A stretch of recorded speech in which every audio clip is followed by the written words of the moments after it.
S'il pleut, alors je prends un parapluie. Cette phrase souligne ma capacité à changer mon comportement en fonction des circonstances. Les programmes peuvent aussi s'adapter afin de répondre à différentes demandes. On voit ça dans un instant.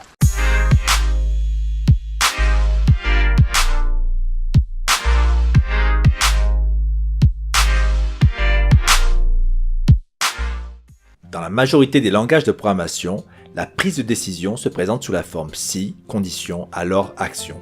Par exemple, dans la phrase « S'il pleut, alors je prends un parapluie », nous retrouvons bien la structure précédente, avec comme condition le fait qu'il pleuve et comme action le fait que je prenne un parapluie. Voici un autre exemple. Si je trie mes déchets, alors j'irai faire du recyclage. Avez-vous repéré la condition et l'action ? Bien évidemment, la condition c'est que je trie mes déchets et l'action c'est que j'aille faire du recyclage. Et maintenant un petit exercice.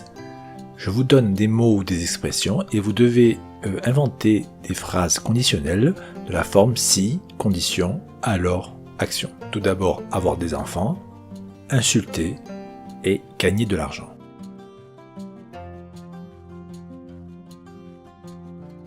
Voici quelques réponses possibles à cet exercice, mais vous pouviez en inventer d'autres évidemment.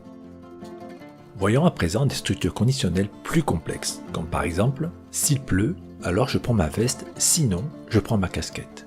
Cette phrase est de la forme « si, condition, alors, action principale, sinon, action alternative ». Il est important de comprendre que l'action principale et l'action alternative ne peuvent pas avoir lieu toutes les deux, ça sera soit l'une, soit l'autre. L'action alternative n'est réalisée que si la condition n'est pas remplie. Dans cet exemple, cela revient à dire que s'il ne pleut pas, alors je prends ma casquette. Finissons par la structure conditionnelle la plus complexe. Si j'achète une guitare, alors je la transporterai. Sinon, si j'achète un piano, alors je ferai de la place. Sinon, je jouerai de la flûte. Cette structure est au format si condition 1, alors action 1. Sinon, si condition 2, alors action 2. Sinon, action alternative. Dans cette structure, chaque sinon introduit soit une structure conditionnelle classique de la forme si, condition, alors action, soit l'action alternative. Il est possible de mettre autant de sinons que l'on veut suivis par une structure conditionnelle, mais l'on ne peut mettre qu'une seule action alternative. Chaque condition est testée de la gauche vers la droite. Si une condition est vraie, alors l'action correspondante est réalisée. Sinon, on passe à la condition suivante jusqu'à l'action alternative qui est exécutée si aucune des conditions n'est vraie. Encore une fois, dans cette structure, une seule action sera réalisée. En résumé, dans les langages de programmation, les structures conditionnelles sont de la forme si, condition, alors, action.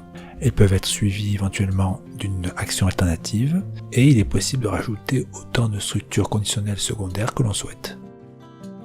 N'oubliez pas de vous abonner en cliquant juste ici. Et si cette vidéo vous a plu, mettez un énorme pouce en l'air et laissez un commentaire tout en bas. Et quant à moi, je vous dis à très bientôt.